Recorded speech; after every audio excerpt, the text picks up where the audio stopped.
පළවෙනි මන්සල කවුද සිටින්නේ නාග දෙවිඳු සහ පිරිස සිටින්නේ දෙවැනි මන්සල කවුද සිටින්නේ සුමන සමන් සහ පිරිස සිටින්නේ එතකොට නාත දෙවිඳුගෙන් පස්සේ සුමන සමන් දෙවියෝ සුමන සමන් සෝතාපන්න වෙච්ච කෙනෙක් වෙනවා සුමන සමන් මම සුමන සූත්‍රය අරගෙන විග්‍රහ කරන්නේ මේක පත්තිනි ගාතාව තුලින් තමයි මම මේක විග්‍රහ කරන්නේ පත්තිනි ගාතාව තුල සියල්ල සඳහන් වෙලා තියෙනවා පළවෙනි මන්සල නාත දෙවිඳු ඉන්නේ ඒ කියන්නේ මේ කතා කරන කෙනා ඉන්නේ අවලෝකීතේශ්වර ලංකාවට නාත දෙවිඳු වෙනවා මතු බුදු වෙන කෙනා ලංකාවට නාත දෙවිඳු ආකාරයට පෙන්වලා තියෙනවා මතු බුදු වෙන මහා මෛත්‍රිය නාත දෙවිඳු ආකාරයට පෙන්වලා තියෙනවා ඊට පස්සේ නාත දෙවිඳුගෙන් පස්සේ සුමන සමන් සිටිනවා සුමන සමන් කියලා කියන්නේ සවන් යොමන් ඉන්න පුළුවන් කෙනෙක් වෙන. වීරිය සහ ප්‍රඥාව සීල් කරගත්ත කෙනෙක්. වීරිය සහ ප්‍රඥාව සීල් කරගත්ත සද්ධාව ඉස්මතු කරගත්ත කෙනෙක්. සුමන සමන්. ඔහුටත් පිරිවරක් ඉන්නේ. බුදුන් ලංකාවට වැඩම කරපු අවස්ථාවේදී ශ්‍රී පාද පත්මය තුල පය තබන්න කියලා ආරාධනා කරන්නෙත් සුමන සමන් දෙවිඳුවේ. තමත් ඒ චාරිත්‍ර වාරිත්‍ර ඒ ආකාරයෙන්ම ලංකාව තුල සිද්ධ වෙනවා. දෙසැම්බර් මාසයේදී වාරේ කියලා එකක් තියෙනවා ශ්‍රීපාදේ. ඒ වගේම පොසොන් පොහොයෙන් පස්සේ අවාරේ කියලා එකක් තියෙනවා ශ්‍රීපාදෙදී. මෙන්න මේ ශ්‍රීපාද අඩවිය සුමන සමන් දෙවියන්ගේ අඩවිය කොට නම් කරලා තියෙනවා. සුමන සමන් දෙවිඳුන්ට හැකියාව තියෙනවා ලංකාව ආරක්ෂා කරගෙන සිටින්න. මන්සල් තියෙනවා. මන්සල් 7ක් තියෙන ඔක්කොම. මන්සල් 7ක් තියෙන. ඔක තියෙන්නේ මෙහෙමයි මං හිතන විදියට.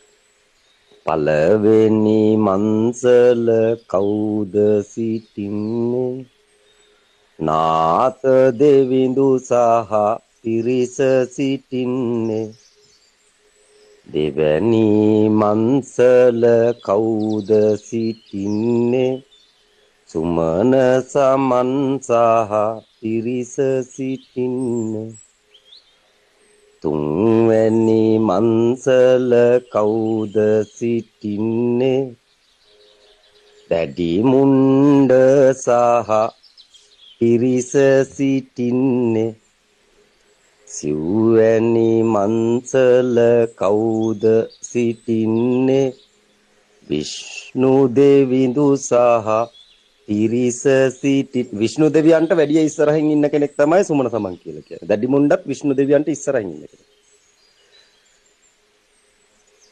පස්වැනි මන්සල කවුද සිටින්නේ කන්ද කුමරු සහ පිරිස සිටින්නේ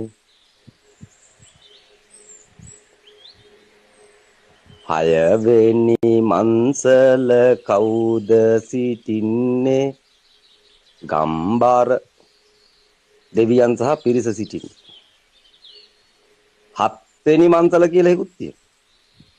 ඔන්න සත්පත්තිනිය ඉන්නේ එතන වෙන්නේ. මන්සල් 7ක් තියෙන ඔක්කොම. සත්වෙනි මන්සල කවුද සිටින්නේ සත්පත්තිනියයි එතන සිටින්නේ පිරිවරත් එක්ක සිටිනෝයි. එතකොට නාත දෙවිඳු රකින්න පුළුවන් මන්සල් තියෙන නාත දෙවිඳු. මේ නාත දෙවිඳුගේ සිට පත්තිනිය දක්වාම මොකද්ද රකින්නේ කියලා ඇහුවොත් පරිනිර්වාණ ධාතුව වේ. මොකද්ද ආරක්ෂා කරගත යුතු වෙන්නේ කියලා ඇහුවොත් පරිනිර්වාණ ධාතුව ආරක්ෂා කරගත යුතුයි.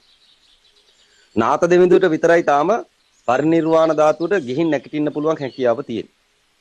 නාත දෙවිඳු කියලා කියන්නේ ලංකාවට ආවේනිකව මතුබුදු වෙන මෛත්‍රිය වෙනවා. නාත දෙවියෝ කියලා කියන්නේ. තායිලන්තයට ආවේනිකව ජපානයට ආවේනිකව නාත දෙවිඳු අවලෝකීතේශ්වර වෙනවා. එතකොට මේ නාත දෙවිඳු තමයි පරිනිර්වාණ ධාතුව දැක නැගිටින්න සුදුසුකම් ලැබලා ඉන්නේ. මේ මන්සල් හතේ ඉන්න සියලු දෙනාගෙන් ප්‍රබලය වෙන්නේ ඔහු වේ. දෙවන්නට ඉන්නේ සුමන සමන් වෙයි. සවන් යවන්න පුළුවන් සුමන සමන්ට පණිවිඩය දුන්නාන් පස්සේ අරන් එන්නේ නාගලෝකේ සද්ධර්ම පුණ්ඩික සූත්‍රයේ තියෙනවයි කියලා. නාගලෝකේ සද්ධර්ම පුණ්ඩික සූත්‍රයේ තියෙනවා කියලා නාත දෙවිඳු කියනවා අරන් එන්න කියලා. සද්ධර්ම පුණ්ඩික සූත්‍රය. අරන් එන. අරන් එන ගමන් පත්තිනිය ගේන්න කියලා කියන පත්තිනිය. පත්තිනි මෑණියෝ තමයි සද්ධර්ම පුණ්ඩික සූත්‍රය සජ්ජායනා කරන්නේ. අය ආරක්ෂා කරගන්න ඕන හින්දා තමයි මම මේ ගුටි කන්නේ. සමාජයෙන් පැහැදිලිද නැද්ද කියලා මම දන්නේ නැති වෙනවා. නාත දෙවිඳු සමාජයෙන් යක්ෂයින්ගෙන්, പ്രേතයින්ගෙන්, කුම්බාණ්ඩයින්ගෙන්, පිසාචයින්ගෙන් බැනුම් අසමින් සිටිනෝවේ. උන් හිතාගෙන ඉන්නේ උන් බුදු වෙලා ඉන්නේ අපේ ශාසනය මේක කියලා රැක ගන්න උත්සාහ කරනවා වෙන. මේ නාත දෙවිඳු ලංකාවට පහළ වෙලා සත්පත්තිනිය හොයා ගන්න වෙයි. හොයාගන්නේ සුමන සමන්ට පණිවිඩය දීලා වෙයි. සුමන සමන්ට පණිවිඩය දෙනවා. නාත දෙවිඳුගෙන් පස්සේ ඉන්නේ සුමන සමන් වෙයි. සුමන සමන්ට පණිවිඩය දුන්නාන් පස්සේ නාගලෝකේ තියෙනවා මෙහෙම මේ ධාතුවක් පරිනිර්වාණ ධාතුව කියලා එකක් තියෙනවා නාගලෝකේ අරන් එන්න කියලා කියනවා. පරිනිර්වාණ ධාතුව කියලා එකක් තියෙනවා නාගලෝකේ අරන් එන්න කියලා. පරිනිර්වාණ ධාතුව උදා කරගෙන නැකිටලා අවසන් වෙනවා. නාත දෙවිඳු. අවලෝකීතේශ්වර කියලා කියන්නේ නාත දෙවිඳුට වේ. ඔය කට්ටිය වඳිස්නේ. එයාට වෙනවා. බලය එහෙම පිහිටවන්නේ වරම් මෙහෙම ගන්න සමහරක් කට්ටිය නාත දෙවිඳුන්ගේ වෙනවා. අර එදා කැලණියට ආවේ නාගලෝකේ නාග කන්‍යාවක් ඇවිල්ලා කකුල් දෙක අල්ලලා සියලු වන්දනාමාන හැඩහුරුකම් පෙන්නලා වැන්දේ. ඒ නාග කන්‍යාවක්. මේව කොහොම මන් දකින්න. කට්ටියන්ට කියන්න බැරි වෙන ඒ උනාට මේව පේනුනාන් පස්සේ එවුන්ට නිന്ദා අපහාස කරන රාක්ෂ പ്രേත කුම්බාණ්ඩයෝ මේ ලංකාව තුල සිටින. උන් ගැන මන් නොදන්න ඕන ඔය Facebook එක පුරාවටම බනින්නේ. බුදු වෙලයි කියලා හිතාගෙන ඉන්න රාක්ෂ പ്രേත කුම්බාණ්ඩ කියන කොටස් ටික වෙන්නේ.